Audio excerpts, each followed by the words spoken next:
Althea Neal Gibson was born on August 25, 1927, in Silver, South Carolina. Gibson moved with her family to Harlem, a neighborhood in the borough of New York City. Gibson's life at this time had its hardships. Her family struggled to make ends meet, and Gibson struggled in the classroom, often skipping school altogether. The one thing that kept Gibson going was her love of sports, especially paddle tennis, and she soon made a name for herself as a local paddle tennis champion.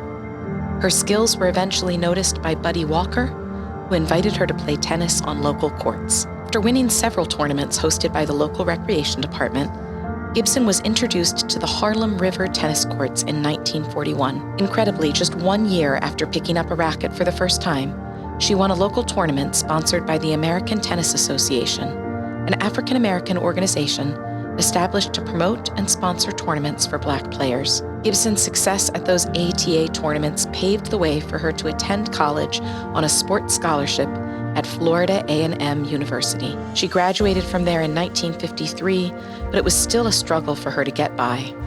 At one point, she even thought of leaving sports altogether to join the U.S. Army. A good deal of her frustration had to do with the fact that so much of the tennis world was closed off to her. The white-dominated, white-managed sport was segregated in the U.S. Gibson picked up 2 more ATA titles in 1944 and 1945. Then, after losing 1 title in 1946, Gibson won 10 straight championships from 1947 to 1956.